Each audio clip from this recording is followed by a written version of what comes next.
زيد خمن. من هو النبي الذي بسبب مقتله كادت أن تقوم القيامة؟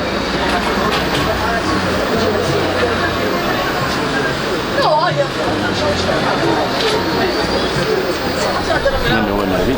ما عندكش فكرة؟ صح فطورك بين صح فطوركم وساعة رمضانكم خوتي. ان شاء الله ان شاء الله. كي راكم مع رمضان لاباس؟ والله الحمد لله الحمد لله يا ربي ان شاء الله. سؤال يقول: ما هو النبي الذي كادت ان تقوم القيامة بسببه بسبب وفاته؟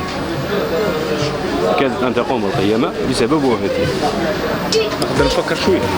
لا فكر بيان سور، نعطيك الوقت باش التفكير. نعطيك اقتراحات.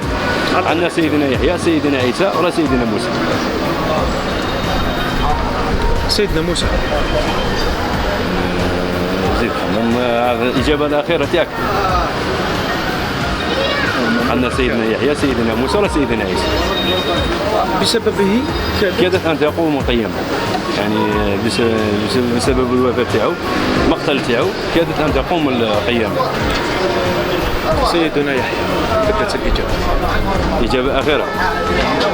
أنا متردد. علاش؟ أعطينا إجابة أخيرة تاعك. سيدنا موسى آخر إجابة. وللأسف إجابة غلط. وصح فطوركم إن شاء الله. تقبل ربي منا إن شاء الله الصيام والقيام. وجاء العيد ثاني صح عيدكم، تلقاو في فرصة جديدة إن شاء الله. إن شاء الله. بارك الله فيك. سؤال المحدد اليوم: من هو النبي الذي عند موته أو مقتله كادت أن تقوم القيامة؟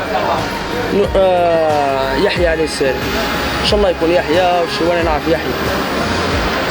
آخر إجابة ولا؟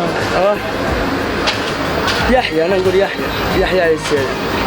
إجابة صحيحة. صحيحة. يحيى عليه السلام. باسكو قطعوا له راسه يحيى وصارت الحكاية، فهمت؟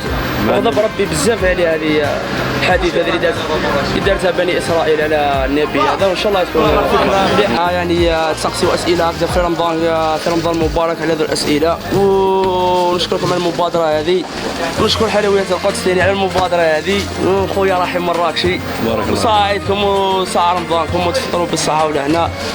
وهذه